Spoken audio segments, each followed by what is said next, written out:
Hello, and welcome to a brand new day of free-to-play here on Magic the Gathering Arena. Get the dish on the latest with me, Lord Rumfish.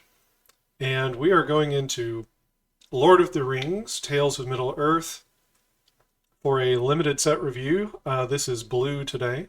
This is going to be focused on commons and uncommons. I think you need to pay special attention to the rares and mythics in the packs anyway, so they often require special reading. It's not as important to memorize those cards, so I think it's better to read them when they come up. I think it's very good to be familiar with the bulk of the pack, right? All the commons and uncommons. Just know your meat and potatoes, and then you can worry about what the special cards in the pack are. So with that being said, let's dive right in. Arwen's Gift. Blue and 3 colorless. It's common sorcery. Spell costs 1 colorless less to cast if you control 2 or more legendary creatures. You scry 2 and then draw 2 cards. So, the floor on this card is that it's a 4 mana sorcery speed, scry 2, draw 2, which is fine. No, it's not amazing or anything, but it'll get the job done. And if you happen to control 2 or more legendary creatures, then it's a little cheaper. It's a little nicer. But all the way around, the card's playable. It's not going to knock anybody's socks off, but it can make the deck. It can do work for you. Up next, we've got the Bath Song. This is an enchantment. It's a saga. Blue and 3 colorless, uncommon. On chapters 1 and 2, you draw 2 cards, then discard a card. So that is a lot of card filtering. It's also card advantage. So I'm already a fan. And then on chapter 3, you shuffle any number of target cards from your graveyard into your library and add 2 blue. So you just discarded a couple of cards, so you can shuffle them back in if you would rather. It can restock your library after, a long grindy game, or if you've been getting milled. And it ramps you. On turn 6, it gives you 2 additional blue mana. This is an interesting card. I think I like it. I'm not exactly sure what the ideal use is for it. But, compared to Arwen's Gift over here, this is sorcery speed. They both are. You see more cards with the Bath Song. And you have more potential upside. Well, I guess you see the same number with the Scry. But these cards actually go through your hand. You could stock your graveyard.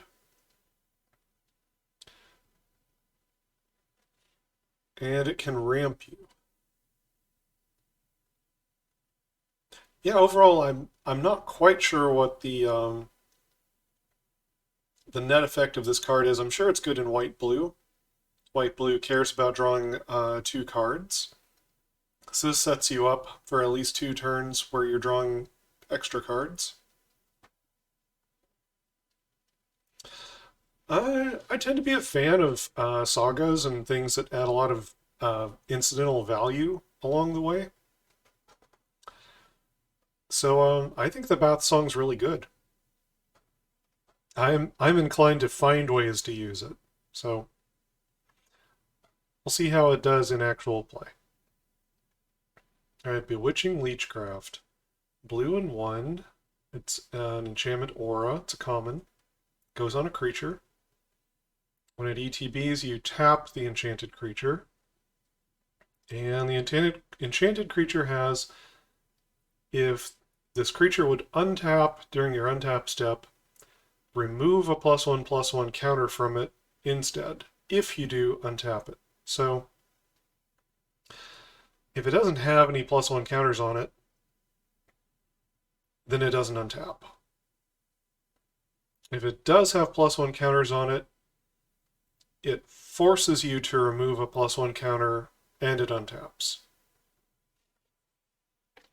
It's interesting. It gives the opponent a little bit of an out to try to untap their creature. Forces them to eat the counters off of it, if it has counters. I think it's not quite as good as, you know, an unconditional kind of sleep spell would have been. It's only 2 mana, though. There's been a lot of, you know, kind of so-so kind of blue removal spells I've seen in Limited in the past few years. They'll like debuff a creature's power, and this one's like a conditional, you know, tap down that maybe you can weasel your way out of, or maybe you can't. I think it'll be fine. I think it'll see play. You know, it's not as strong as a pacifism would have been, but I think it's all right. Bill Fernie, Bree Swindler. So, blue and a colorless, legendary creature, human rogue. Is an uncommon. He's a 2/1. Whenever he becomes blocked, you choose one. You make a treasure token. So just keep that in mind when we're reading the second one. Just he can always make a treasure token if he gets blocked. It's always an option. Second option is target opponent gains control of target horse you control. If they do, remove this from combat and create 3 treasure tokens. So, yeah, this is clearly, you know, like a story-driven card in terms of the mechanics, but he can always just be, you know, a 2/1 that can attack in. If it gets blocked, you make a treasure, so it can ramp you. That's kind of interesting. I don't expect that people will pull off the giving their opponent a horse that often, and I'm not even sure if they would want to. But it's playable. It's a 2-power creature for 2 that can ramp you. Not unlike the Goblin Shaman, you know, from our recently banned standard card. So if they let him through, you don't get the treasure, but then he doesn't die. So I think he's okay. I don't think he's actually that great, though. Birthday Escape, 1 blue, sorcery, common. Draw a card. The ring tempts you. So I think this is pretty playable. You know, it cycles, replaces itself, and on top of that, it advances the ring, and it lets you like select a ring bearer or reselect a ring bearer. It's just, you know, replace itself, draw a card, has upside. And I think it's going to be pretty decent. Captain of Umbar. So yeah, these are the Corsairs of Umbar, pirates. Met an unfortunate fate to an army of ghosts. So blue and 2 colorless, creature human pirate is a common, 2/3. Pay 1 and tap. Draw a card, then discard a card. So you got a looter. 2/3 for 3 is a reasonable body. Looting is a useful ability, happens at instant speed. It's gonna see play. Decent blocker, not the worst attacker. Lets you filter through your deck. And also this is going to be good in white-blue in particular because of the cards that care about drawing your second card every turn. This is a way to turn on that aspect of the deck, but this is playable even on its own. Council's Deliberation. Blue and a colorless instant. Draw a card. Whenever you scry, if you control an island, you may exile this from your graveyard. If you do, draw a card. So I would say this is not playable if you're not scrying in your deck. You know, just Just paying 2 mana to spin your wheels and probably still flood out over the course of a long game, that's not enough. What you really want off of this card is to draw 2. And scrying is a thing in green-blue with the elves. So I think that's the archetype that really wants this card. And if you're the one in that deck, then people probably aren't going to fight you too much for this one. And you could probably get it to draw you 2 cards a decent amount of the time. So I think this will be a good role player for the archetype that wants it. And I think it'll be kind of garbage for every other archetype that doesn't want it. So there you go. Deceive the Messenger. 1 blue, instant, it's common.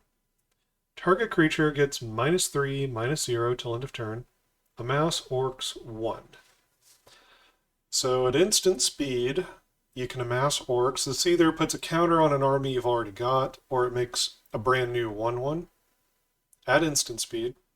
And you debuff a creature's power by 3. Because this makes a creature, or buffs your army, I think this card is playable. I don't know if it's exciting, but it's playable. Dreadful as the Storm. Blue and 2 colorless. Instant, common. Target creature has base power and toughness 5/5 until end of turn. The ring tempts you. So, this is a blue combat trick. It's a little pricey. 5/5 is a sizable body. Definitely, relevant. But most effects like this draw you a card. This one causes the ring to tempt you, which is telling a story moment with Galadriel. I'm not sure if that's as good as drawing a card in this set. It could be better than drawing a card. Or it could be worse if your deck can't take good advantage of it. I think most decks are going to be able to take some advantage of the ring mechanic, though. It's hard to say how good this card's going to be. I don't love combat tricks, and I don't love 3-mana combat tricks, but if the ring tempting you ends up being good enough, then this card might end up being good enough. I'm on the fence, though. Elrond, Lord of Rivendell. This blue and 2 colorless. Legendary creature, Elf Noble. It's a 3/2. It's an uncommon. And whenever Elrond or another creature enters the battlefield under your control, scry 1. If this is the second time this ability is resolved this turn, the ring tempts you. So Elrond seems like a pretty obvious inclusion in the blue-green elves scrying deck. But he's also a legend. He also, turns on the ring tempting you.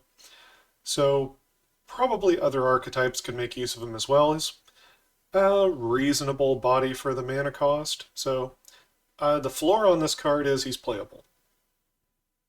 And the ceiling on the card is if you're in the scry archetype, he could turn on a lot of your deck for you. And the ring tempting you is a useful mechanic. So I think he's alright. Gandalf, Friend of the Shire. Blue and 3 colorless, legendary creature, avatar wizard. He's one of the Maiar. Uncommon. It's a 2/4 with flash. You may cast sorcery spells as though they had flash. That's cool. Whenever the ring tempts you, if you chose a creature other than Gandalf as your ring bearer, draw a card.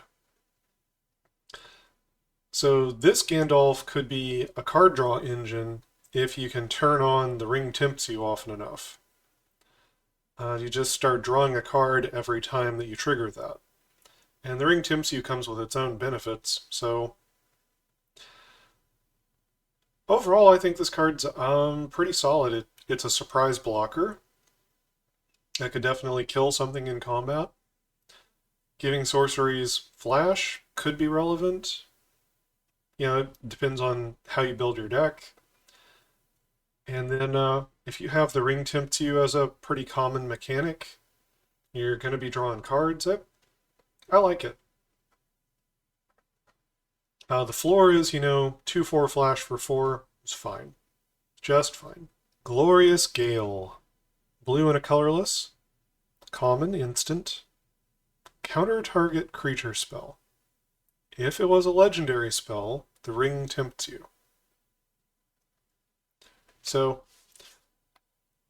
this is Essence Scatter with some upside. It's playable. It's playable for sure. Just how good it is, it depends on how good the ring tempts you mechanic is. I suspect that the ring tempts you is going to be pretty good. It's subtle, but it's useful. And it's more powerful than it seems. Much like the ring itself. So, yeah, I think this is okay. Skipping the rares and mythics. Greyhaven's Navigator. Blue and 2 colorless creature, elf pilot. It's a common. It's a 3/2 with flash. And when this ETBs, scry 1. So this is like an easy, include into the green-blue elves scry archetype. It's playable in other archetypes. 3/2 with flash, scry 1. It's just a reasonable body all the way around. But green-blue is going to especially like this card because of all the things it can do when scrying happens. So, the floor is good. The ceiling could be pretty high for the right archetype. Good enabler.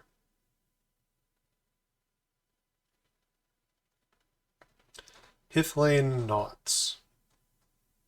Blue and a colorless. Instant, it's common. Tap target creature, scry 1, draw a card. So, again, with the scrying, I think this is, turning on the green-blue archetype in particular. It's a reasonable trick, opponent's beginning of combat step, you tap down their best attacker, and then it also can't block for them. It's not amazing or anything, but if you're getting extra benefit out of the scry, then this little tempo play could be better than it looks. Horses of the Bruinen. Blue, 3 colorless. A sorcery, it's an uncommon. Return up to 2 target creatures to their owner's hands. Scry 1, the ring tempts you. This seems powerful to me.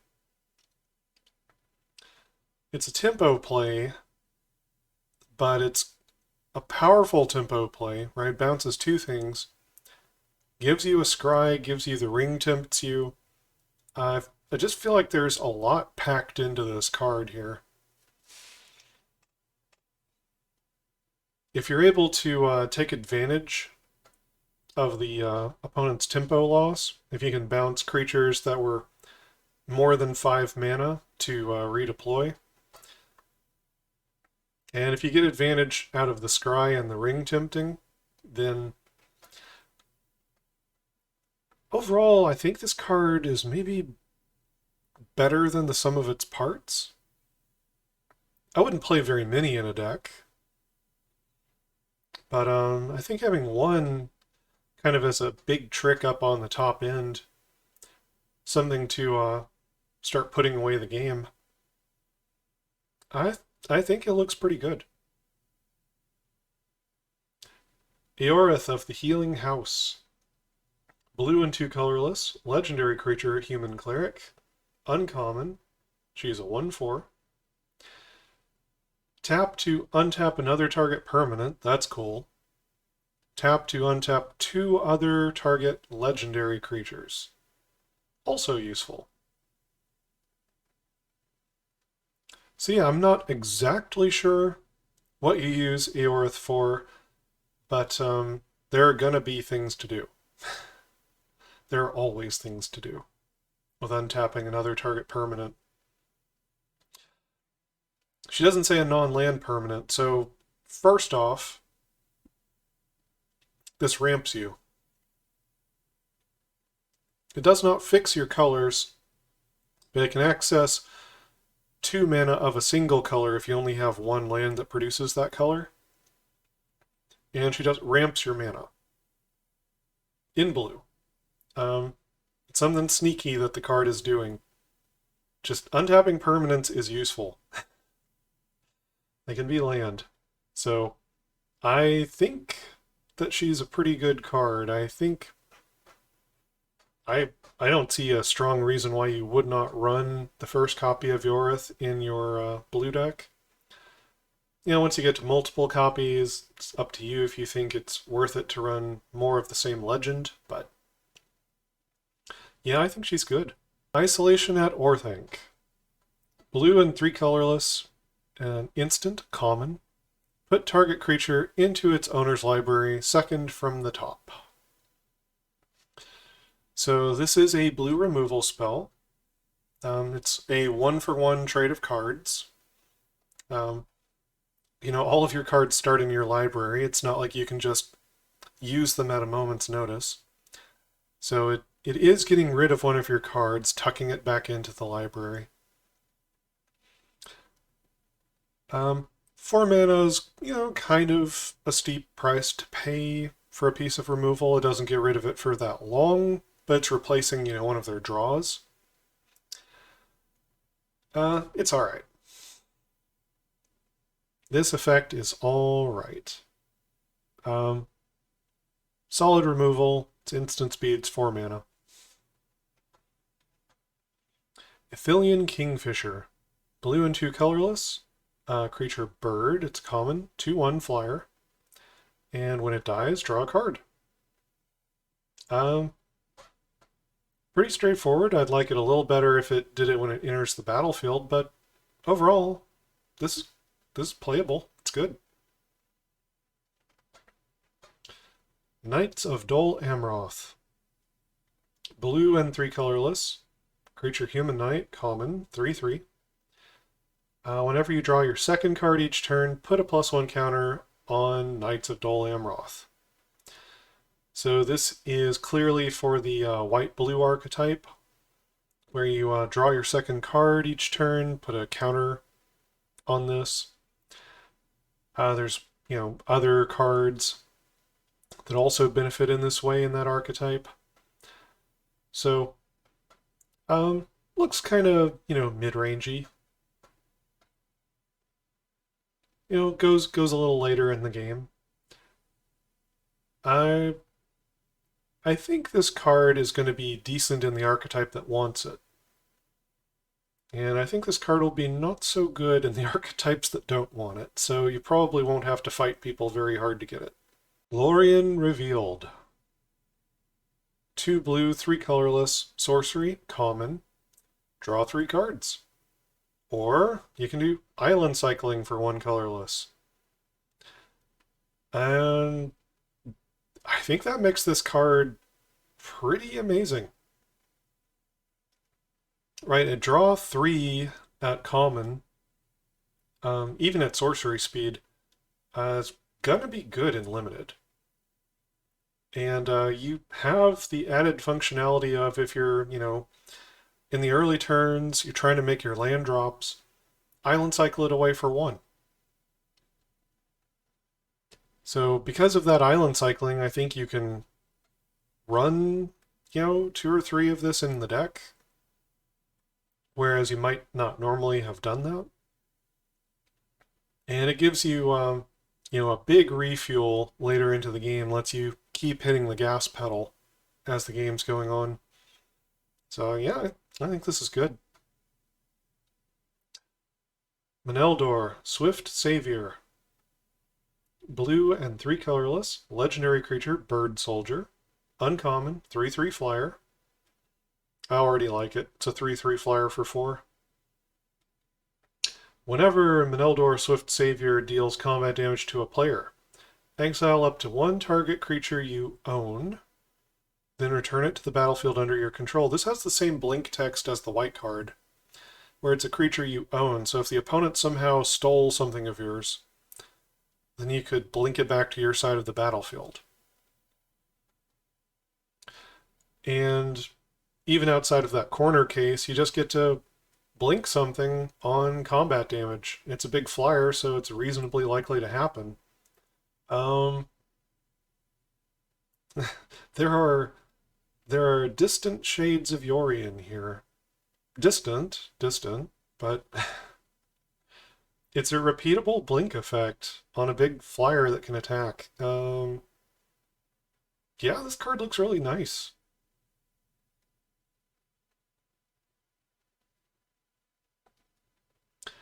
Nimrodell Watcher. Blue and a colorless, creature elf scout. It's common, 2/1. Whenever you scry, this gets +1/+0 until end of turn and can't be blocked this turn. And the ability only triggers once each turn. So there's a scry payoff.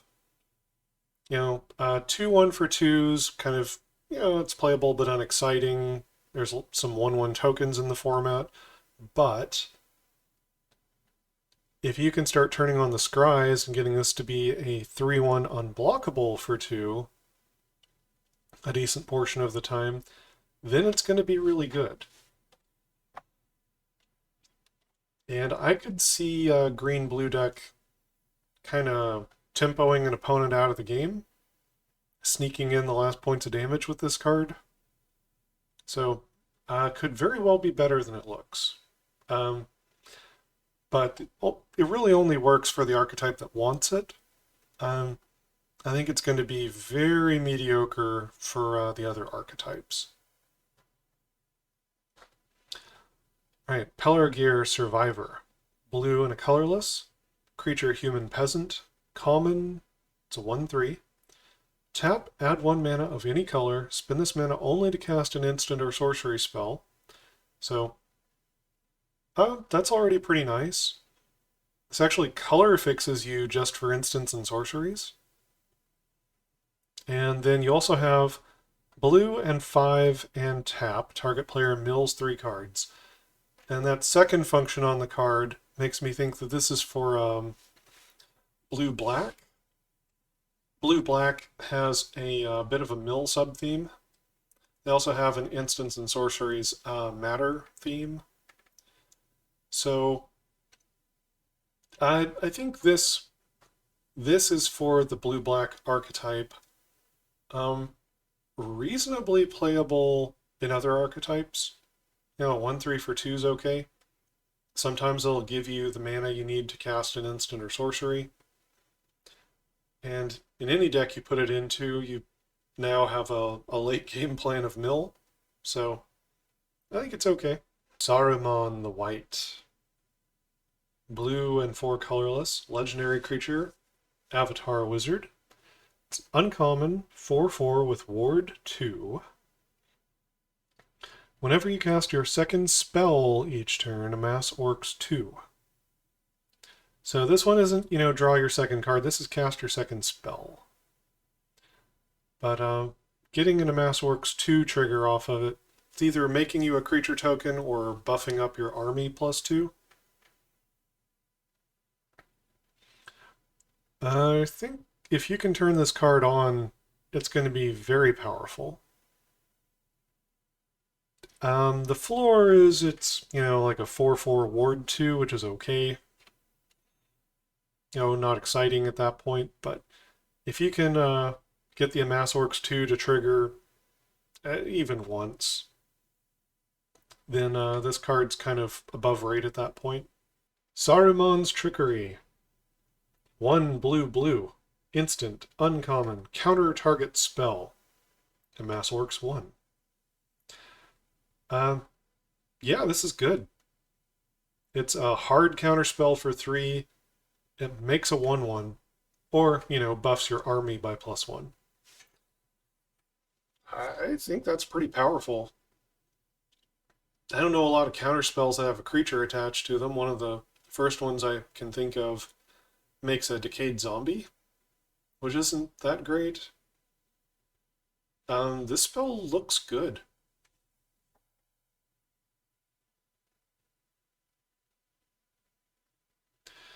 Soothing of Smeagol. Blue and a colorless, instant common.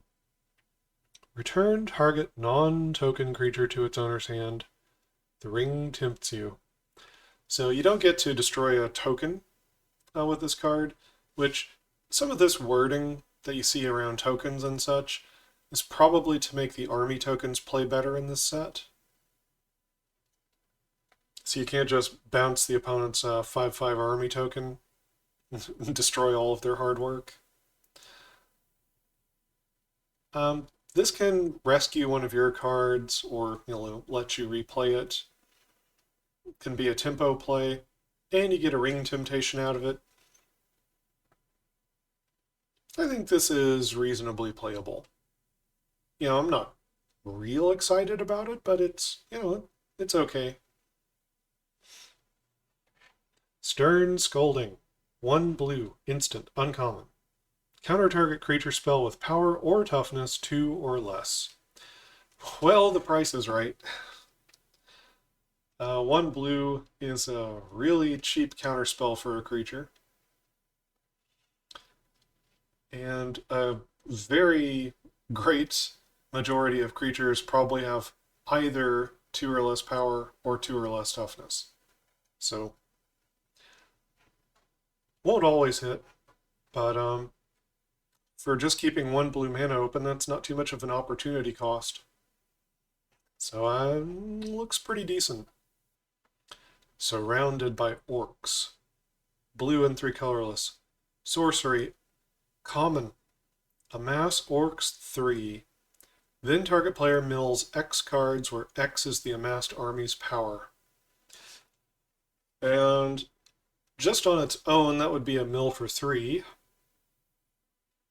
But if you've got a larger army, let's say you cast this and it puts it up to like a 6/6 army, all of a sudden you've milled them for 6 and out of a 40-card deck. That's a big chunk. That's a really big chunk. So this card actually looks really good to me. I think the amass decks are gonna be pretty nasty. I think this would go into blue-black. I think it would also play pretty well into blue-red. And I think it's pretty reasonable even just on its own. So, yeah, Surrounded by Orcs. I'm a fan. I think it's a good card. Treason of Isengard. Blue and 2 colorless. Sorcery. Common. Put up to 1 target instant or sorcery card from your graveyard on top of your library. Amass Orcs 2. So, the thing that immediately struck me reading this card is that if you had 2 of them, then, next turn you cast the second one, put the first one back on top of your library, and it's an infinite loop. Right? Every turn, you'll cast a Treason of Isengard, put the other one back on top again. You'll never go any deeper into the deck. You'll just keep amassing orcs forever. If you have any beneficial triggers from casting instants or sorceries, could be really good. I know Gandalf isn't supposed to be amassing orcs, but the one we saw where sorceries can be played as instants would make Treason of Isengard pretty good. I think this is actually a really good card. I don't know that for certain. It could end up being like a Scathe Zombies, and then it would be terrible. But no, I think this card's good. I think it's maybe really good. And again, I think like blue-black and blue-red are both going to appreciate this card. And Willow Wind. Blue and 4 colorless. Creature Elemental. It's a common 3/4 flyer. And when this ETBs, you scry 2. So, pretty straightforward. It's a fair magic card. And the scrying means it would go pretty well into the green-blue archetype. It cares more about scrying than it does about elves. So, I think Willowwind is a good top end in that deck. And I think even if you're not in that deck, a 3/4 flyer with a scry for 2 is a fair card. Something that you would be willing to play. And that brings us to the end of blue. So tune in next episode. We'll be going over the black commons and uncommons for Lord of the Rings, Tales of Middle-earth. If you appreciate my content, like, subscribe to all the YouTube channel stuff. That helps me out. And until next time, never stop honing your critical thinking and empathy.